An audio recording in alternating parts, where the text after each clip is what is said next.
This is the StartOS documentation series. In this video, we're installing StartOS on your own hardware, and that can be a laptop, desktop, or mini PC. Check out the Known Good Hardware post in the community forum for a list of machines people have had success with. You want to think about how much CPU, RAM, and storage you'll need based on what you want to run.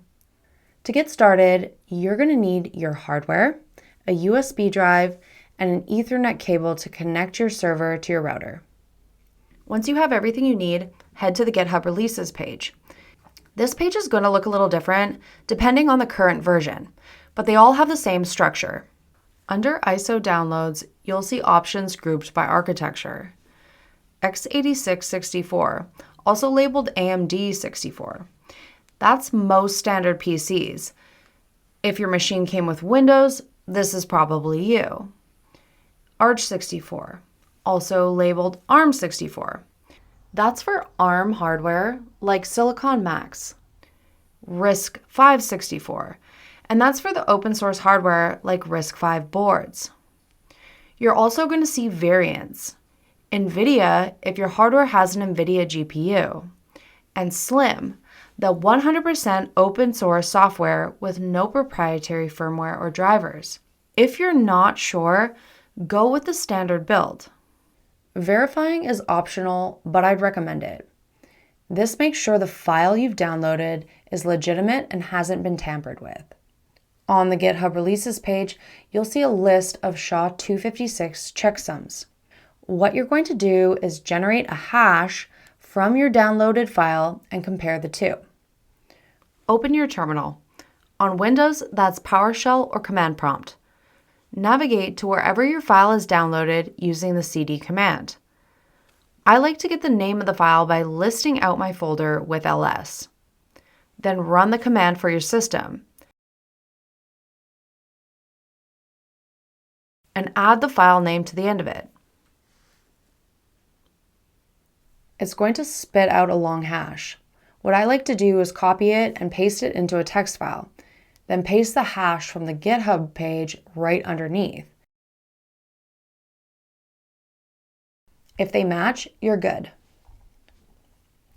Now flash the file onto a USB drive. These files are pretty small, so even 8 gigabytes is plenty.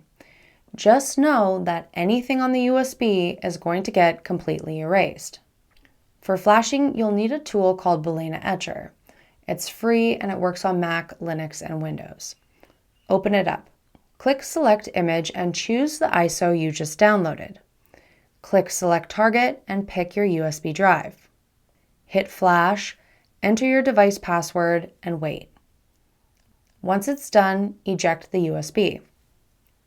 Make sure the machine you're installing on is powered off. Plug in your USB. If you see a blue port or one labeled SS on your device, use that one. It's faster. Power it on. From any other device on your network, open a browser and go to start.local. That's where the install wizard lives. Once the wizard loads, pick your language and hit continue. If you have a keyboard plugged in, you're going to need to choose your keyboard layout. And the next step is the drive selection screen. This is where you tell StartOS which disk to install the operating system on and which disk to use for your data. Pick what makes sense for your setup. If you've installed StartOS on this machine before, you're going to get one extra prompt asking if you want to overwrite or preserve the existing data. Overwrite wipes everything and starts fresh. Preserve keeps your old data intact and just reflashes the operating system. Once that's done, the wizard will prompt you to continue to setup. A couple quick notes in case things don't go as expected. If you'd rather run the install wizard right on the machine itself instead of from another device, just plug in a monitor, keyboard, and mouse into your server. That's kiosk mode. It does take up a lot of the server's RAM, so it should only be used if really needed. And if your regular operating system boots up instead of StartOS, you'll need to pop into your BIOS to change the boot order. If you get stuck, you're not stuck alone. Start with the docs at docs.start9.com and the community forum at community.start9.com. Both are free and both are packed with guides and troubleshooting. For direct support, there's the Matrix community server. That's paid, but you get real-time help and access to StartBot, our AI trained on everything Start9. And that's it. Your hardware, your server, and your rules. I'll see you in the next one.